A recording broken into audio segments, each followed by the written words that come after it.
You cut your finger this week. Maybe on a knife, a piece of paper, the edge of a can. You barely registered it. You rinsed it, maybe put a band-aid on, and completely forgot about it by the next morning. 200 years ago, that exact cut could have been the thing that killed you. Not a knife fight.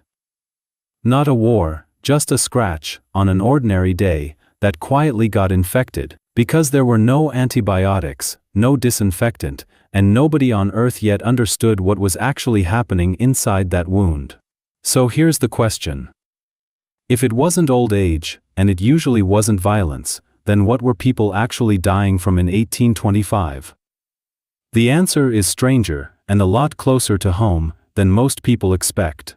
Let's start with the number that sounds insane today.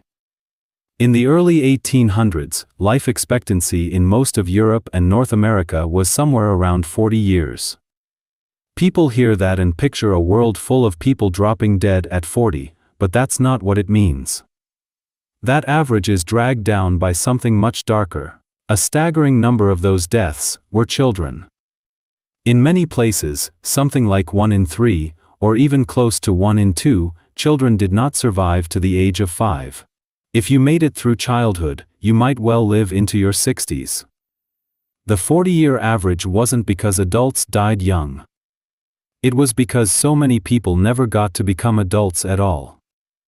And the single biggest killer of the ones who did grow up had a strange, almost gentle name. They called it consumption.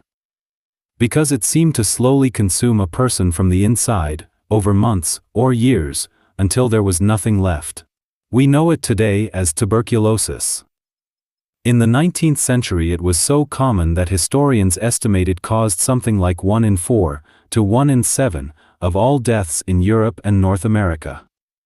It killed poets, factory workers, and children in the same quiet, coughing way. And nobody knew what it was until 1882, when the German physician Robert Koch identified the actual bacterium responsible and proved, for the first time, that this thing was caused by a living organism, too small to see.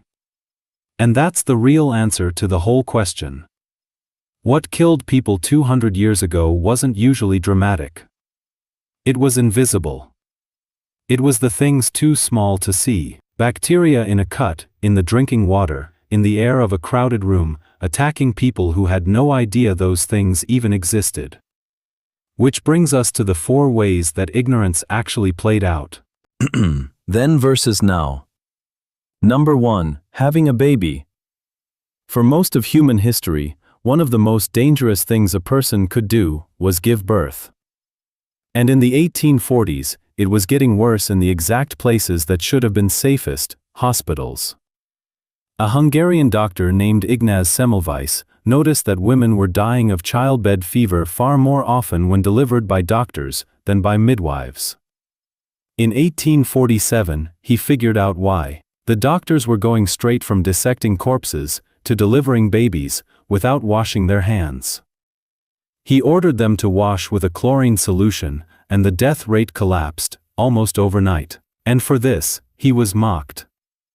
Rejected by the medical establishment, and eventually died in an asylum. The world simply wasn't ready to believe that something invisible, on a doctor's hands, could kill. Then versus now. Number 2, surgery. Before the 1860s, surviving an operation was often a coin flip, not because of the surgery itself, but because of the infection that followed. Then, in 1867, a British surgeon named Joseph Lister, building on the new germ theory coming out of Louis Pasteur's work, began using antiseptics to sterilize wounds and instruments. Deaths from surgical infection dropped dramatically. For the first time, an operation could reliably save you, instead of quietly killing you a week later. Then versus now.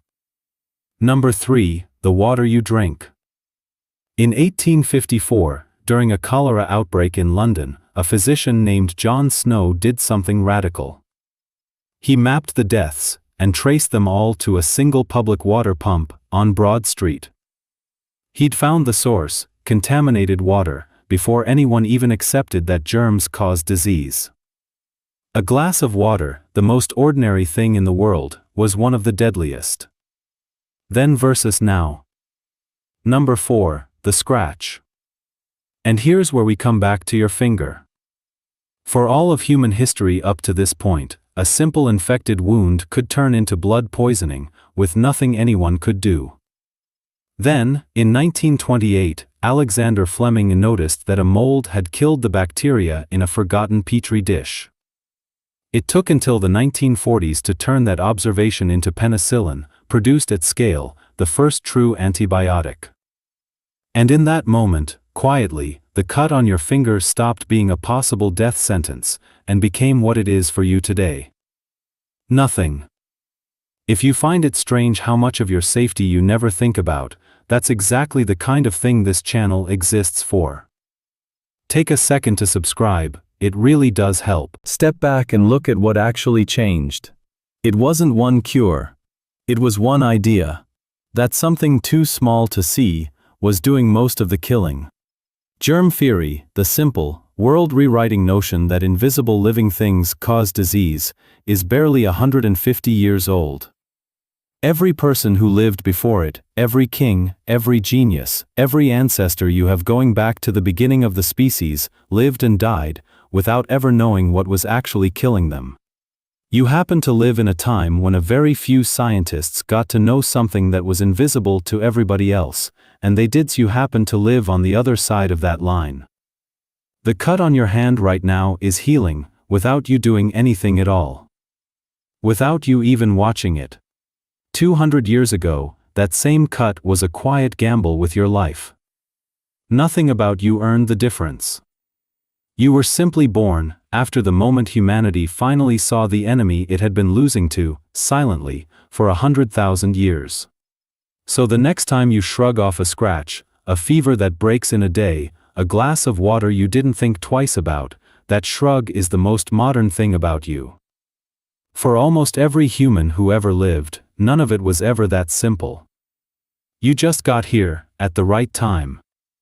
Thanks for watching. I'll see you in the next one.